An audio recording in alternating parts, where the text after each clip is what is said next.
grösser und prächtiger als alle, die er bei den Händlern gesehen hat.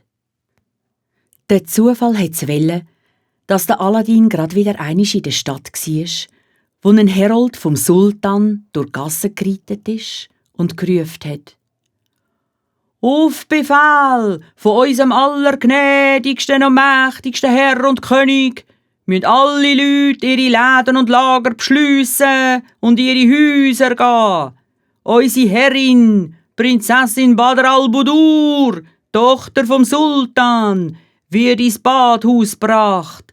Kein Mensch darf sie sehen, und wer es trotzdem wagt, sie anzuschauen, muss auf der Stelle sterben.» Der Aladdin aber hat sich hinter der Tür vom Badhaus versteckt. Und so hat er für einen kurzen Augenblick die unverschleierte Prinzessin sehen. Sie ist so unsäglich schön und anmutig, dass es ihm Aladdin fast den Schnuff verschlagen hat. Sein ganzes Herz ist erfüllt worden von Liebe zu ihr, und er hat nur einen Gedanken gehabt: Die schöne Prinzessin Badr al-Budur muss meine Frau werden. «Mein Sohn, hast du den Verstand verloren?» hat die Mutter ganz entsetzt gerufen, als er der Aladdin davon erzählt hat. «Ein armer Schneidersohn kann doch keine Königstochter heiraten.» Aber der Aladdin hat zu der Mutter gesagt, er habe sich so fest in die Prinzessin verliebt, dass er müsste sterben, wenn er sie nicht heiraten könnte. «Mutter, du musst zum Sultan gehen und für mich um die Hand von seiner Tochter anhalten. Bring ihm als Geschenk eine Schüssel voll von diesen Früchten aus dem unterirdischen Garten. Es sind nämlich wertvolle Edelsteine.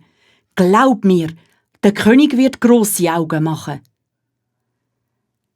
Der Aladdin hat seiner Mutter gut zureden, bis sie sich endlich auf den Weg gemacht hat. Die Schüssel mit den Edelsteinen hat sie in ein Tuch eingewickelt. Ganz verlegen ist sie mit den anderen Bittstellern im grossen Audienzsaal vom Palast gestanden und hat geduldig auf den Sultan gewartet. Wo sie endlich an die Reihe gekommen ist, hat sie sich vor dem Sultan auf den Boden gerührt, hat die Stufen von seinem Thron geküsst und den Segen vom Himmel auf ihn herabgefleht.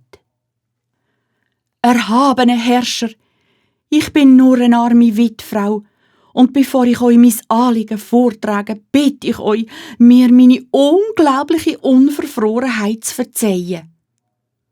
«Red ohne Angst», hat der Sultan freundlich gesagt.